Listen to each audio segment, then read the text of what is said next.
has to be forward-looking. Like by 2030, most of the ships will be green-filled or dual-filled. So our design and all of that needs to align with the demand of the market. And like we need to also mention that they are using AI and robotic arm during the manufacturing. So I think these are something which need to be the best practices of one company needs to be shared with the others or the peers so that it penetrates in a speedy way. Third is economies of scale. So once we have critical mass to establish the business, then it has to be scaled up. To do that, I think most of the companies or the leading players in the industry, they have to hit the right segment. So where they want to grow, like for the energy security, government is focusing on tankers. So they can think of the few shipyards can think of developing capability in building tankers. And once they standardize the process, they can scale it up. And that there lies the success. So if we are able to standardize things, speed up things, that will bring competitiveness to a particular player, to the industry, and that will help the entire industry in being competitive in the global balance. So just to summarize, if India wants to flourish or thrive or want to achieve maybe 2030 vision and Ambedkar 2047 targets, if these things, three E's are addressed properly, no one is going to stop us, and we will definitely be among the top of industry. Thank you, Pradeep. Thank you very much. Currently now I have a question for our Vinay. I mean, the world shipping market in terms of value, as we all understand, is around 150 billion. India is only 0.06% of that amount. And China, in terms of volume, is almost 50%, and in terms of value, maybe 30-35%. So, with the influx of the shipping infrastructure fund of $70 billion by 2030, what the Prime Minister's office has already informed, that they want to see India in the top 10. So, I would like to know from you, with the level of 0.06%, we are aiming at top 10. How and in what scale and where? Because location-wise, we have prominent locations are only 3 currently. With maybe East also, TRSC coming in a big way, they are also developing a lot of ships and vessels, especially in the segment of defense.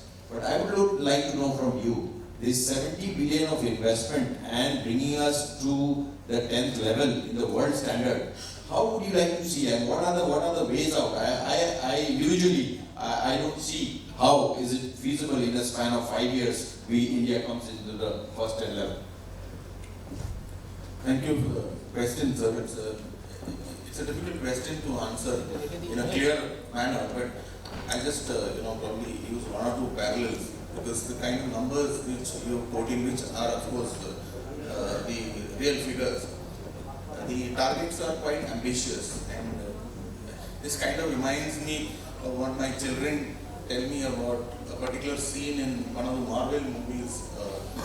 We are talking about actually leapfrogging and catapulting. So there is a scene in which the Iron Man comes and says, sometimes you need to run before you learn to walk. So it looks like that, but everything is not so simple. So when my children tell me such things, I always tell them what my mother tells me. We have a proverb in Malayalam that it says that, first you find a place to sit, then you learn to stretch your legs. So in a nutshell, what the government is right now doing is providing us the ecosystem to find a place, find our feet. Because if you are trying to go to the top 3 standards right away, it is going to be difficult. Are we going to meet the targets in our existing infrastructure? No, we are not going to meet them. What are the shipyards doing? Shipyards are already into brownfield expansion. This is what we are now expanding our range of operations. It's not about incrementally improving on our existing infrastructure. That means if you are building X, or if you are having so many tons of throughput, it's not that we are increasing by 10%. We actually need to do multifold. For that, if I was to take JRC's example, I am now trying very actively to build another greenfield shipyard itself. That means I am talking about another place, another coast, and this is exactly what the other shipyards are doing. This is what the government is facilitating. If they are saying that we want to, whether it is Orissa, or whether it is Andhra Pradesh or Tamil Nadu or wherever, they are trying to create not only just giving you land for a shipyard, but they are trying to create an ecosystem and a shipbuilding cluster also. It will take time, it is taking time, but we are already on that journey. If you see the RFPs out, the tenders are out, people are already, the DG Shipping has opened its portal for applying for it. That means work is going on at a frenzied place. That means the throughput has to increase and will increase only with multiple fronts coming up in newer areas. And that is the only way we are going to catch up. Of course, we have the benefits of learning from the masters, that means the top three, their lessons learned, their mistakes. We have a learning curve, we should take advantage of that and get there faster. So it might seem a little bleak, are you going to do anything in 2026? So, but I think the journey of 1,000 miles is the first step, and I am telling you that probably it's not the first step, we've taken several steps forward. So that's the way forward. We are quite pragmatic and positive about this. That's fine, that's pretty fine. But I would like to know very briefly about it that, when we talk about China, the economy of scale is so huge. Are we thinking on those lines, or we are thinking in piecemeals, yahan pe ek bana diya, yahan pe ek bana diya, like that? Because the scale is important, if you want to achieve that, the scale is extremely important. The vision is right now in terms of scale, and when you're talking about scale, I'm sure you're talking about the infrastructure. But the shipyards have got together, and we have, our voice is being heard in the ministry when they're telling them that when you come out with your projects also, you ask for 10 vessels, 12 vessels. That is how you build economy of scale, not 4 of them. Now, why are we not having the kind of leverage with the OEMs who are able to provide equipment at severely discounted prices to, let's say, China or someone, because the volumes, they're not sure of the volumes. And it is also possible that people outside don't want this program to take off. So when we are waiting for a project and competing internationally, an OEM, if he is offering us a price, European or anybody else, he is actually giving it a 20%, 30% discount elsewhere.